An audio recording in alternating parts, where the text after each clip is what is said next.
पहला पड़ाव उनके हिसाब से, आपके हिसाब से? देखिए, ये अयोध्या वासियों का ही नहीं, संपूर्ण विश्व के संपूर्ण राम भक्तों का सौभाग्य है कि अयोध्या की जो लड़ाई चली राम जन्मभूमि की, भारत के इतिहास में इतनी बड़ी लड़ाई किसी मंदिर की नहीं हुई है। आज़ादी के बाद भारत में सबसे बड़ी लड़ाई राम जन्मभूमि की लड़ी गई, जिसमें हमारे विश्व हिंदू परिषद के अंतर्राष्ट्रीय अध्यक्ष माननीय अशोक सिंघल जी, हमारे मोरोपंत पिंगले जी, हमारे बाला साहब देवरस जी, रज्जू भैया जी, और हमारे राम जन्मभूमि मुक्ति यज्ञ समिति के अध्यक्ष पूज्य श्री महंत अवेद्यनाथ जी महाराज, अयोध्या राम जन्मभूमि न्यास के द्वितीय अध्यक्ष परमहंस रामचंद्र दास जी महाराज, और हम सब लोगों ने मिल करके जो लड़ाई लड़ा था, उसका परिणाम क्या होगा ये कोई निश्चित नहीं कर पा रहा था। लेकिन 2014 में जब नरेंद्र मोदी भारत के प्रधानमंत्री के शपथ लिए और उन्होंने जब नारा दिया सबका साथ, सबका विकास, सबका विश्वास, तब हमको विश्वास हो गया कि जरूर अयोध्या में भव्य रामलला का मंदिर बनेगा। पिछले दिनों जब नित्यगोपाल दास जी महाराज का जन्मदिन मनाया जा रहा था, तब मैंने इस बात को कहा था कि एक न एक दिन ऐसा आएगा कि 370 धारा समाप्त होगी, 35 से समाप्त होगा,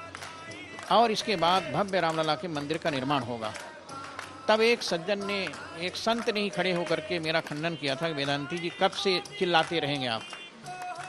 कि 370 धारा समाप्त होगी, 35 से समाप्त होगा, मंदिर बनेगा। 4-5 साल तो पूरे हो गए और अभी तक कुछ हुआ नहीं। हमने कहा धैर्य रखिए, धैर्य रखिए। नरेंद्र मोदी देश के ऐसे प्रधानमंत्री बने हैं कि आज़ादी के 70 वर्षों तक जिन प्रधानमंत्रियों ने भारत माता के गौरव के विकास के लिए कुछ काम नहीं किया, नरेंद्र मोदी जी निश्चित ही 2019 के चुनाव के बाद करेंगे। और 2019 के चुनाव के बाद पहला निर्णय 370 धारा की समाप्ति, 35A की समाप्ति, 3 तलाक की समाप्ति जब हो गई, तब भी लोगों ने पूछा वेदांती जी अब राम जन्मभूमि का निर्णय कब आएगा। तब मैंने इसी जगह, हमारे बनवीर जी आए हुए थे आज पत्रकार के, और पूछा था वेदांती जी अब तो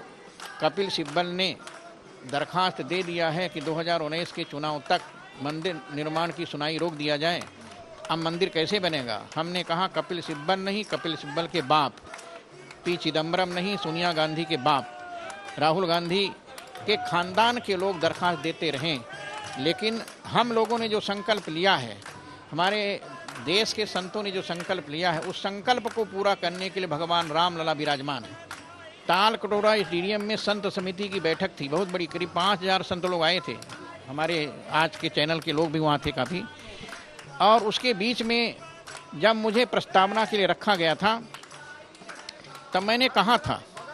संतों को आश्वासन दिया था कि नरेंद्र मोदी भारत के प्रधानमंत्री बन गए हैं और उन्होंने सांप्रदायिक सद्भावना के लिए, राष्ट्रीय सद्भावना के लिए, राष्ट्रीय एकता के लिए, सामाजिक सौहार्द बनाए रखने के लिए जो घोषणा किया है, उसके तहत मैं आप सबको विश्वास दिलाता हूं कि भव्य रामलला के मंदिर का निर्माण जल्दी होगा। और ताल कटोरा स्टेडियम में दिनेश जी बैठे हुए थे हमारे विश्व हिंदू परिषद के, और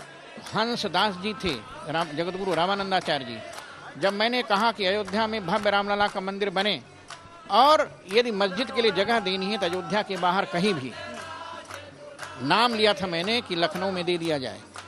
लखनऊ में सिया बहुल क्षेत्र में मस्जिद की थोड़ी जगह दे दिया जाए जहां वो लोग जाके मस्जिद बना लें, लेकिन अयोध्या की धरती पर केवल रामलला का मंदिर बनेगा, रामलला के मंदिर के अलावा और कुछ नहीं बनेगा।